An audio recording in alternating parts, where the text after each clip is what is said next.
Welcome to AI Bedtime Stories. Today I will be narrating a story called The Last Taste of Utopia.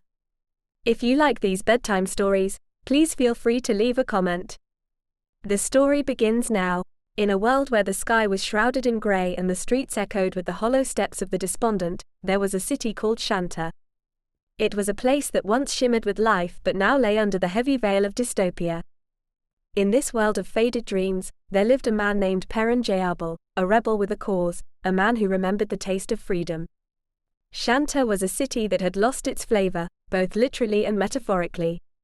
A regime that feared the power of sensation had taken away not just the citizens' rights but also their ability to experience the fullness of taste.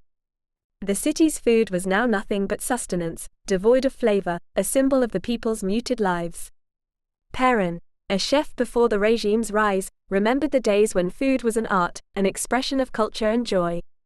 He remembered the lick of spices on his tongue, the explosion of flavors in every meal.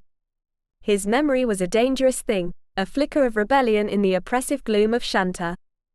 The story unfolds as Perun becomes the unlikely leader of an underground movement, a group of individuals who yearn to reclaim the flavors of life. Their mission was simple yet audacious: to create a meal so rich, so potent in its taste, that it would awaken the suppressed senses of the people, a culinary revolution. Perun's journey was fraught with danger. The regime's enforcers, the grey palates, were ever vigilant, their senses dulled but their resolve unyielding. To gather the ingredients for this forbidden feast, Perun and his companions had to delve into the forgotten places of Shanta, where remnants of the old world still lingered.